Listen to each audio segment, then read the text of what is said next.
ప్రియుడా నా ప్రియ యేసు, నా వరుడా పెళ్లి కుమారుడా, నా ప్రియుడా నా ప్రియ యేసు, నా వరుడా పెళ్లి కుమారుడా, ఎప్పుడయ్యా లోక కళ్యాణం. మన రక్షకుడును ప్రభు అయినటువంటి యేసుక్రీస్తు నామమున ఈ యొక్క కార్యక్రమాలు చూస్తున్న మీ అందరికీ కూడా నా హృదయపూర్వకమైన వందనాలు తెలియజేస్తూ ఉంటున్నాం. ప్రియులారా, మీ అందరికీ కూడా క్రిస్మస్ శుభాకాంక్షలు తెలియజేస్తూ ఉంటున్నాం. మీరందరూ కూడా మరి ఎంతో సంతోషంగా ఉన్నారేమో అని నేను అనుకుంటున్నా. మరి ఈ నెలలో క్రైస్తవులందరూ కూడా సంతోషంగా ఉంటున్న పరిస్థితులు మనం చూస్తున్నాం. గమనించాల్సింది ఏంటంటే, మరి ఈ నెలలో ఉన్న సంతోషం మరి వచ్చే నెల వరకు ఉంటుందా, తర్వాత ఉంటుందా అనేది మనం ఆలోచించాలి. కనుక ఈ నెలలోనే మనం సంతోషపడడం కాదు, కానీ ప్రతిసారి కూడా మరి అన్ని వేళలా కూడా మనం దేవునిలో మనం సంతోషించాలి. క్రీస్తును కలిగిన వారికి ప్రతిదినం కూడా క్రిస్మస్.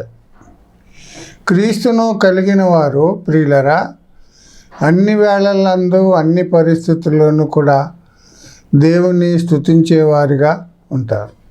కష్టాల్లో, నష్టాల్లో, బాధల్లో, వ్యాధుల్లో, సంతోషంలో, ఆనందంలో, మేల్లో, కీడులో, అన్ని పరిస్థితుల్లో కూడా దేవుణ్ణి స్తుతిస్తారు. ఎవరంటే క్రీస్తులో ఉన్నవారు, క్రీస్తును కలిగిన వారు, క్రీస్తునందు జన్మించిన వారు. యోబు దేవునిలో ఉన్నాడు కనుక యోబు అన్ని పరిస్థితుల్లో కూడా దేవుణ్ణి స్తుతించాడు, గణపరిచాడు.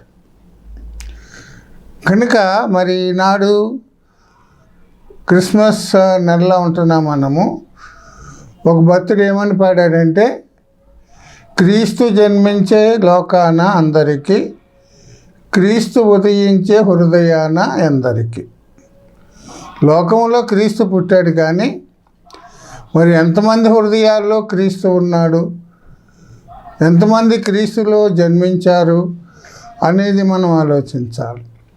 మనం క్రీస్తులో జన్మించకుండా, క్రీస్తును కలిగి ఉండకుండా మనం ఎన్ని క్రిస్మస్లు చేసినా అవి వ్యర్థమని మనం గమనించాలి. ఈనాడు క్రిస్మస్ కార్యక్రమాల్లో దేవునికి ప్రథమ స్థానం ఇవ్వకుండా, మరి దేవునికి ప్రత్యేకత ఇవ్వకుండా, దేవుణ్ణి ఘనపరచకుండా మరి వేరే కార్యక్రమాల్లో మునిగి మానవులను, నాయకులను, రాజకీయ నాయకులను, గనులైన వారిని సన్మానిస్తున్న పరిస్థితి మనం చూస్తున్నాం.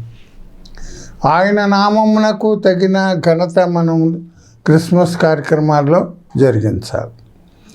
ప్రియులరా, మరి క్రిస్మస్ కార్యక్రమం జరిగించడం ద్వారా యేసయ్య యొక్క ప్రత్యక్షత, నరవతారిగా వచ్చినటువంటి ప్రత్యక్షతను గురించి, ఆయన ఈ లోకంలో ఏం చేయడానికి వచ్చాడో అది మనం ప్రజలకి తెలియచేస్తూ ఉంటున్నాం. లూకాసు వార్త 2:7 తన తొలిచూలు కుమారుని కని పొత్తిగుడ్డలతో చుట్టి సత్రములో వారికి స్థలము లేనందున ఆయనను పశువుల తొట్టిలో పరుండబెట్టాను. యేసుప్రభువు వారు ఎక్కడ పుట్టారు అని అంటే చాలామంది ఏమంటారంటే పశువుల పాకలో పుట్టారంటారు. ఇంకా కొంతమంది సత్రంలో కూడా పుట్టాడని కొంతమంది అంటారు. యేసుప్రభువు వారు పశువుల పాకలోనూ పుట్టలేదు, సత్రంలో కూడా పుట్టలేదు. బెత్లెహేములో ఏదో ఒక వీధిలో రోడ్డు పక్కనో, చెట్టు కిందో, పుట్టు కిందో, ఏ మూలలోనో ఆయన రోడ్డు మీద పుట్టారు. పుట్టిన తర్వాత ఆ పుట్టిన బిడ్డను పరుండబెట్టడానికి సత్రం దగ్గరికి తీసుకొచ్చారు. సత్రంలో స్థలం లేనందువల్ల వారు పశువుల పాకలోకి తీసుకొచ్చి ఆయన్ని పరుండబెట్టినట్లుగా మనం చూస్తున్నాం. కనుక మరియా యేసుప్రభు వారికి జన్మనిచ్చింది, పరిశుద్ధాత్మ శక్తి చేత జన్మనిచ్చింది. అయితే మరియా విషయంలో మనం గమనించాల్సింది ఏంటంటే, మరియా తన పరిశుద్ధతను కాపాడుకోలేకపోయింది, తన కన్యత్వాన్ని కాపాడుకోలేకపోయింది. యేసుప్రభు వారిని జన్మనిచ్చిన తర్వాత ఆమె తనకు ప్రదానం చేయబడినటువంటి యోసేపుతో కూడింది, కొంతమంది పిల్లల్ని కనినట్లుగా మనం బైబిల్లో చూస్తాం.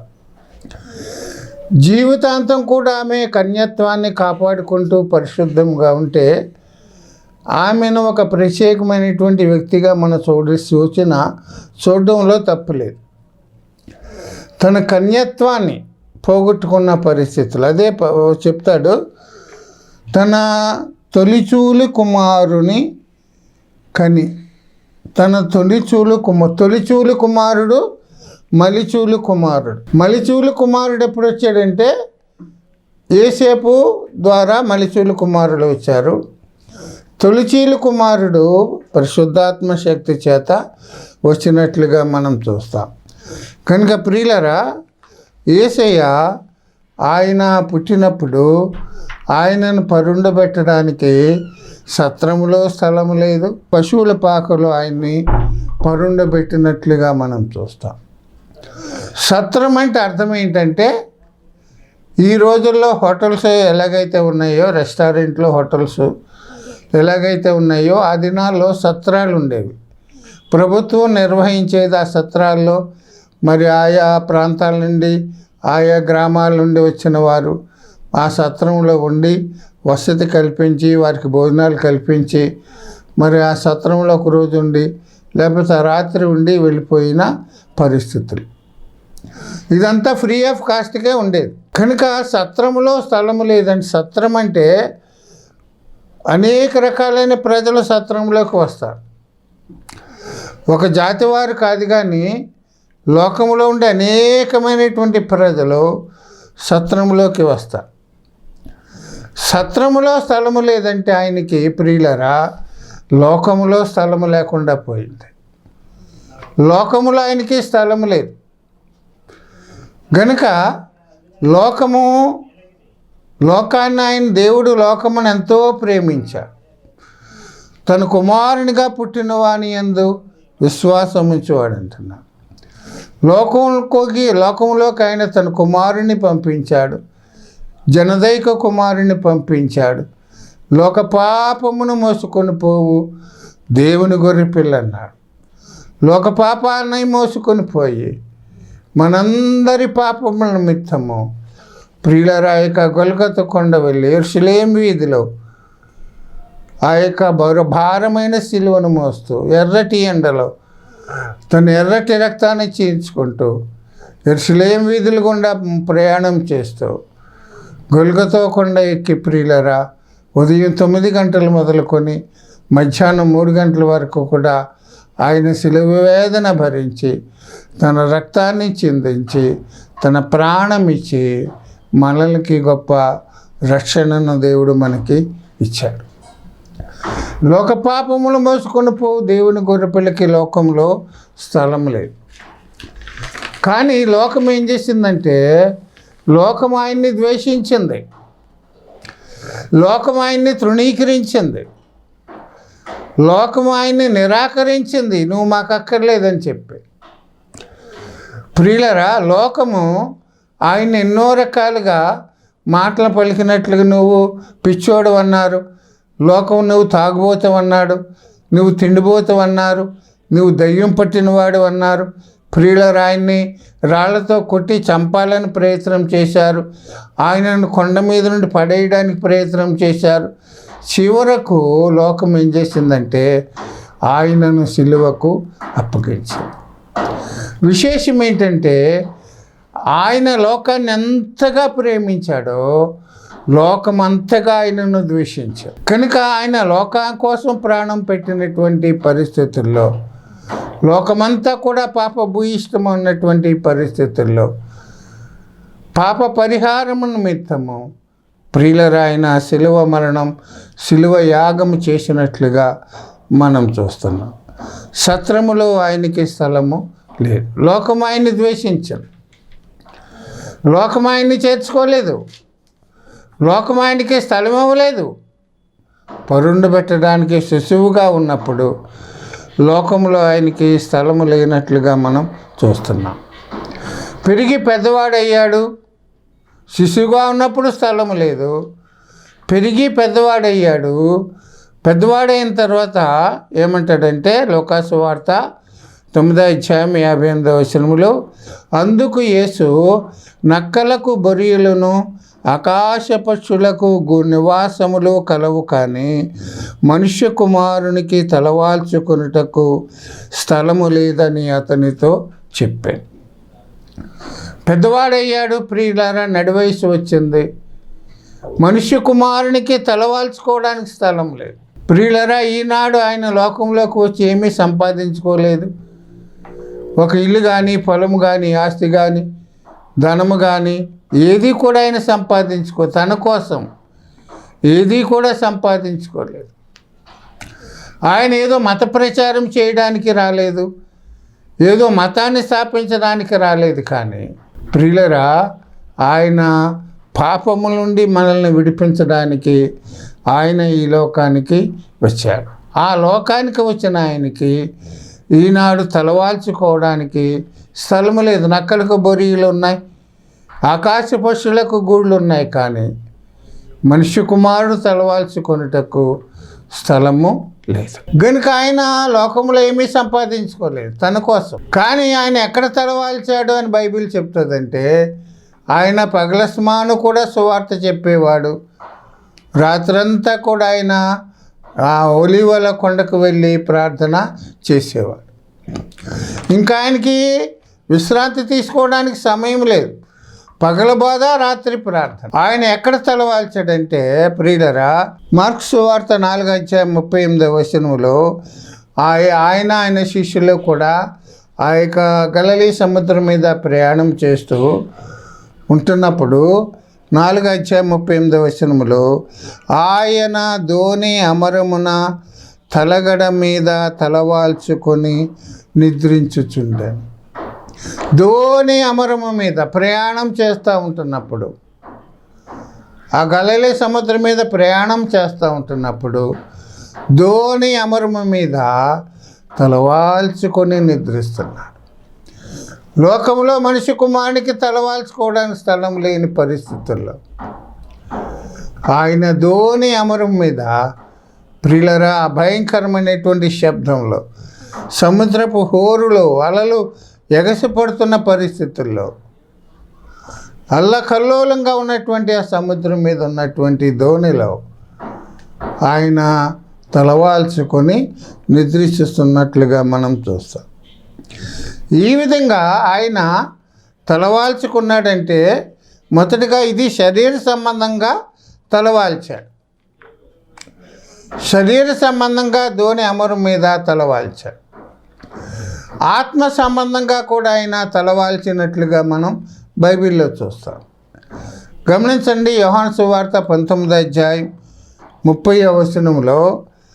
యేసు ఆ చిరక పుచ్చుకొని సమాప్తమైనదని చెప్పి తల వంచి తన ఆత్మను అప్పగించాడు. శిలువ మీద ఉన్నప్పుడు ప్రియులరా, సమాప్తమైనదని చెప్పి ఆయన శిలువ మీద తలవాల్చాడు. పాత బైబిల్లో ఏముంటుందంటే తలవాల్చెను అని ఉంటుంది పాత బైబిల్. ఇప్పుడు దీంట్లో తల వంచి ఆత్మను అప్పగించనని ఉంది, కానీ పాత ఎడిషన్స్లో ఏముంటుందంటే తలవాల్చే. సమాప్తమైనదని చెప్పి శిలువ మీద ఆయన తలవాల్చాడు. నీ పాపముల కోసం, నా పాపముల కోసం, పాప పరిహారార్థము నిమిత్తం శిలువనే దహన బలిపీఠం మీద ఆయన వధింపబడిన గొర్రె పిల్ల వలె వధించబడి రక్తము చిందించి నీకు నాకు గొప్ప రక్షణ ఇచ్చాడు. పాప పరిహారం చేశాడు, పాప క్షమాపణ ఇచ్చాడు. శిలువ మీద ఆత్మీయ మరణాన్ని ఆయన పొందాడు. మరణం 2 రకాలు, శరీర మరణం, ఆత్మీయ మరణం.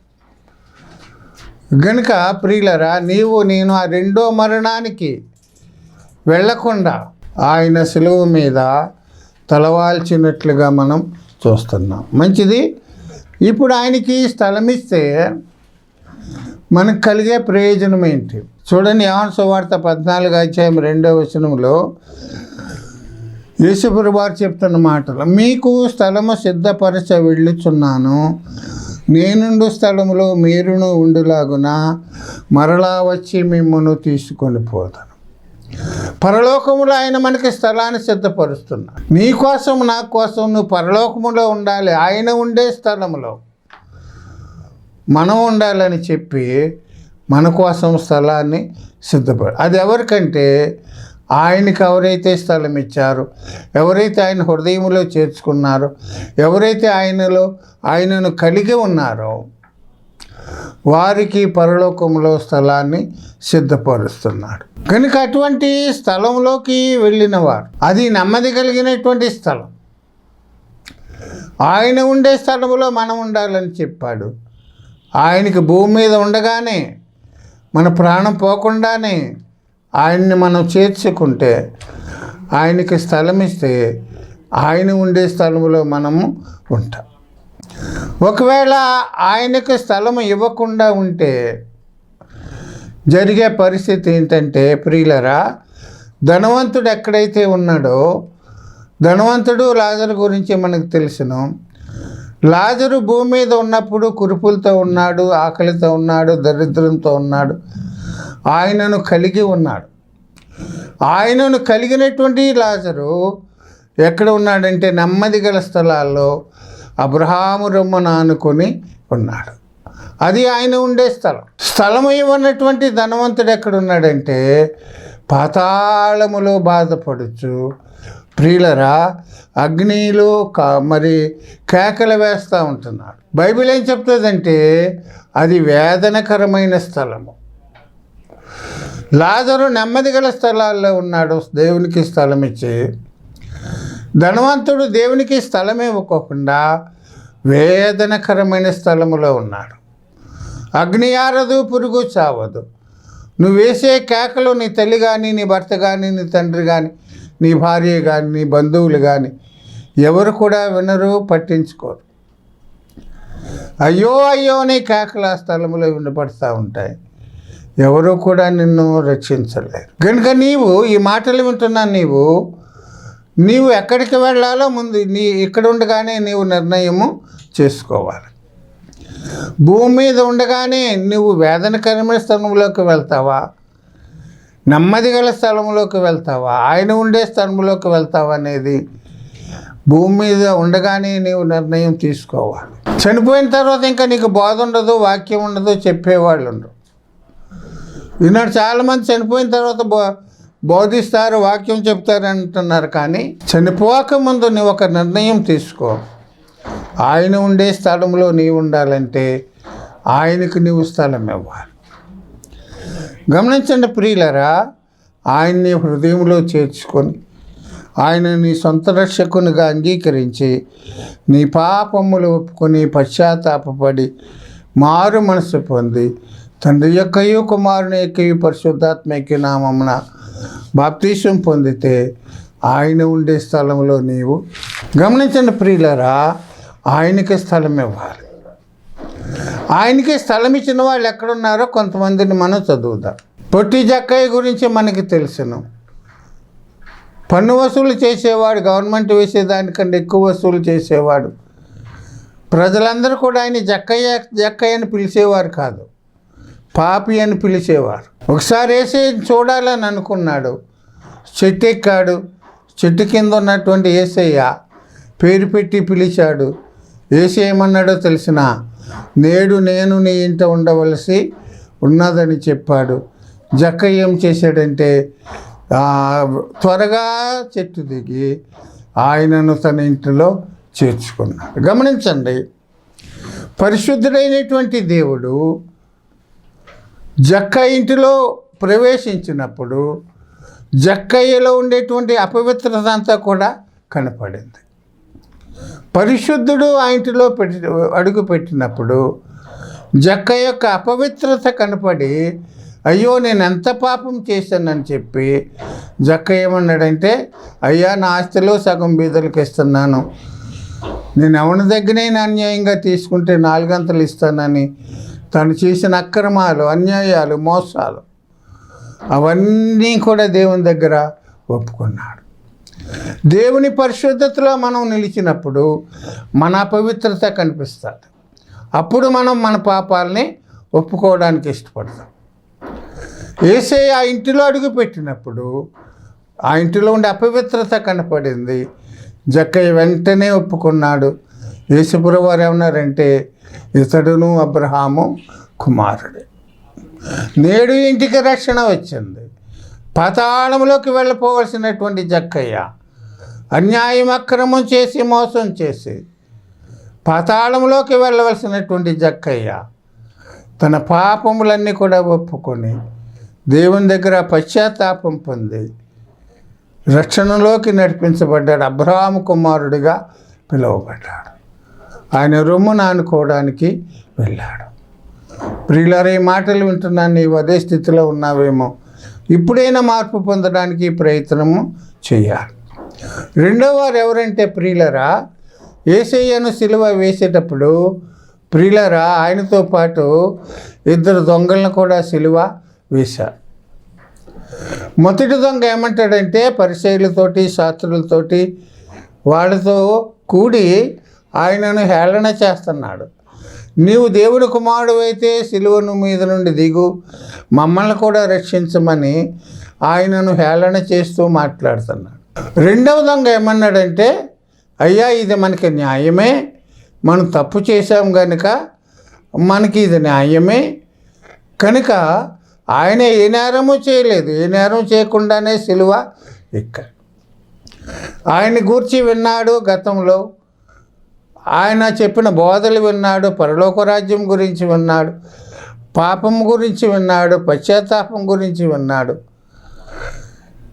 దేవుని దగ్గర ఏం చేశాడంటే, శిలువ మీద ఉన్న వాడికి అదే ఆఖరు రోజు, అతనికి అదే ఆఖరు రోజు, రేపు అనేది లేదు. ఆనాడే అతని జీవితం ముగించబడుతుంది. జీవితం యొక్క ఆఖరు మెట్టి మీద ఉన్నప్పుడు, మరణం యొక్క తలుపు దగ్గర ఉన్నప్పుడు, యేసుతో గడిపే ఆ కొద్ది క్షణాలు సద్వినియోగం చేసుకొని తన జీవితాన్ని ఒక రివీల్ చేసుకుని, అయ్యో నేను ఎంతటి దౌర్భాగ్యుణ్ణి, ఎంతగా నేను పాపం చేశానని చెప్పి, ఎంతటి దొంగతనాలు నేను చేశాను, ఎంతమందిని ఇబ్బంది పెట్టాను అని చెప్పి ప్రియులారా తన పాప జీవితం అంతా కూడా దేవుని దగ్గర ఒప్పుకొని, ఆ దొంగ ఏమంటాడంటే యేసుప్రభువు వారితోటి, అయ్యా నీవు నీ రాజ్యంతో వచ్చినప్పుడు నన్ను జ్ఞాపకము చేసుకోమంట. చివరి నిమిషంలో జీవితం యొక్క ఆఖరు క్షణాల్లో ఆ దొంగ ఏం చేశాడంటే మారు మనసు పొందాడు, తన పాపాలని ఒప్పుకున్నాడు. ఎక్కడికి వెళ్ళాడంటే పాతాళానికే. మొదటి దొంగ ఒప్పుకోలేదు కనుక పాతాళానికే వెళ్ళిపోయాడు. రెండవ దొంగ కూడా పాతాళానికే వెళ్ళవలసిన వాడు. తన పాపాల గురించి పశ్చాత్తాపడి మారు మనసు పొంది దేవుని దగ్గర ఒప్పుకొని ప్రియులరా ఆయన ఉండే స్థలంలోకి వెళ్ళినట్లుగా మనం చూస్తాం. ఇదే నీకు ఆఖరు దినమేమో. గమనించండి ప్రియులారా, రేపు అనేది నీకు రాదేమో. సమయం ఉండగానే నీవు దేవునిలో ఉండాలి. ఇదే రక్షణ దినము, ఇదే అనుకూలమైన సమయము. రేపు మనది కాదు. ఈనాటి వారమే, నిన్నటి వారమే మనం. ఈరోజు కూడా మనం ఉంటామో పోతామో తెలియదు మనం. కనుక సమయం ఉండగానే మనం దేవునిలో ఉండాలి, రక్షణ పొందాలి. తర్వాత చేద్దాంలే, ముసలోళ్ళు అయిన తర్వాత ఇవన్నీ అయిపోయిన తర్వాత చేద్దాంలే అని అనుకుంటే కుదరదు. చివరిగా ప్రియులరా, ఒక గ్రామంలో ఒక స్త్రీ ఉంది, భయంకరమైన యవనస్తురాలు, అందగత్తె, బలవంతురాలు, మంచి పర్సనాలిటీ ఉంది. ఆమె ప్రియులరా భయంకరమైన పాపంలో జీవిస్తూ తన శరీరాన్ని అమ్ముకొని వ్యభిచారము చేస్తూ ఉన్నటువంటి స్త్రీ. బైబిల్ ఆమె పేరు వ్రాయబడలేదు. బైబిల్ ఆమె పేరేం చెప్పారంటే పాపాత్మురాలు. యవనములో ఉంది ప్రియులరా, అందగత్తె, తన అందాన్ని అమ్ముకొని, వయసును అమ్ముకొని భయంకరమైన పాపంలో జీవించింది. ఆస్తి సంపాదించింది, ఐశ్వర్యం సంపాదించింది, కావలసినవన్నీ సంపాదించింది. కానీ ప్రియులరా ఆమెకు అనుభవించడానికి అన్నీ ఉన్నాయి, కానీ ఆమెకేమి లేదంటే హృదయంలో సమాధానము లేదు. నేను చనిపోతే ఎక్కడికి వెళ్తాను? ఇంతటి భయంకరమైన పాపంలో జీవిస్తున్నాను నేను చనిపోతే నేను ఎక్కడికి వెళ్తాననే ప్రశ్న ఆమెలో మిగిలిపోయింది. సమాధానం లేని పరిస్థితుల్లో యేసయ్యను గూర్చి విన్నది ప్రియులరా, ఆయన మాటలు విన్నది. ఒకానొక రోజు ఆమె ఉన్న ఊరు యేసయ్య వచ్చాడు, మా ఊరు యేసయ్య వచ్చాడని చెప్పి ఆమె యేసయ్య దగ్గరికి పరిసేడింటికి వెళ్ళింది. ఆయన వెనకాలే వెళ్ళి ప్రియులరా ఆయన పాదములను పట్టుకొని తాను చేసిన ప్రతి పాపము కూడా పరిశుద్ధాత్మ దేవుడు ఆమెను ఒప్పింప చేస్తున్నప్పుడు ప్రతి పాపము కూడా దేవుని దగ్గర ఒప్పుకుంది. కన్నీరు కారుస్తుంది. ఎంత కన్నీరు కార్చిందంటే ఒక వ్యక్తి కాళ్ళు కడుక్కోవడానికి ఎంత నీళ్ళు అవసరమో అంత కన్నీరు కార్చింది. పశ్చాత్తాపంతో కూడిన కన్నీరు. తన వెంట్రుకలతో తుడిచింది. ఏ వెంట్రుకలతో అయితే పురుషుల్ని ఆకర్షించిందో ఆ వెంట్రుకలతోటి నా అందమంతా కూడా ఎందుకు పనికిరాదు, నా అందంతో ఇంత పాపం చేశానని చెప్పి ఆమె తన వెంట్రుకలతో తుడిచి ఆయన పాదములను ముద్దు పెట్టుకుంది. ఎంతోమంది ఆమెను ముద్దు పెట్టుకున్నారేమో, కానీ దైవ చిత్తానుసారమైన దుఃఖము రక్షణార్థమైన మారు మనసును కలుగజేస్తుంది. తన పాపములన్నీ కూడా ఒప్పుకుంది. ఒప్పుకున్న తర్వాత ఏసేయమంటాడంటే, అమ్మా నీ విశ్వాసము నిన్ను రక్షించింది, సమాధానము కలదానవై వెళ్ళమని ఆమెతోటి చెప్పాడు. పాపములో జీవిస్తున్న ఆమె చనిపోతే పాతాళానికే వెళ్ళాలి. ప్రియులరా, పాపములు ఒప్పుకుని పశ్చాత్తాపడి రక్షణ పొంది దేవుని దగ్గర ఒప్పుకున్నది కనుక ఆమె సమాధానంతో ఇంటికి వెళ్ళింది. ఆవిడ ఎక్కడ ఉంటుందంటే ఆయన ఉండే స్థలంలో ఆవిడ ఉంటుంది. కనుక మన పాపములన్నీ కూడా మనం ఒప్పుకోవాలి. దేవునికి తెలిసి తెలియక మనుషులను మభ్యపెట్టి 4 గోడల మధ్యలో చేసిన ప్రతి పాపం కూడా మనం ఒప్పుకుంటే ఆయన ఉండే స్థలంలో మనము కూడా ఉంటాం. యేసయ్య అంటున్నాడు, స్థలమే ఉండే, నాకు స్థలమే ఉండి పరుండు పెట్టడానికి స్థలం లేదు, తలవాల్చుకోవడానికి స్థలం లేదు. నాకు కొంచెం స్థలం ఇస్తే మీ జీవితాలు మారుతాయి, మీ బ్రతుకులు మారుతాయి, నేనుండే స్థలంలో మీరు కూడా ఉంటారని యేసయ్య చెప్పిన మాటలు మనం చదువుతాం. గమనించిన ప్రియులరా, సామెతల గ్రంథం 15:24 బుద్ధిమంతుడైతే పాతాళమును కిందనున్న పాతాళమును తప్పించుకున్నటకు పరమునకు పోవు జీవమార్గమున వెళ్ళాడు. కనుక బుద్ధిమంతుల్లా మనం ప్రవర్తిద్దాం, ఆయనకి స్థలం ఇద్దాం. ఆయనకి స్థలం ఇచ్చి ఆయన ఉండే స్థలంలో మనం ఉండడానికి ప్రయత్నం చేద్దాం. దేవుడు ఈ మాటలు మన కోసం దీవించి ఆశీర్వదించును గాక.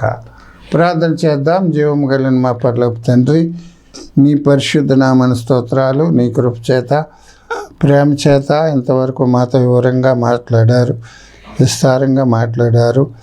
విత్తబడిన వాక్యం కోసం ప్రార్థిస్తున్నాం, ఫలింపచేయండి.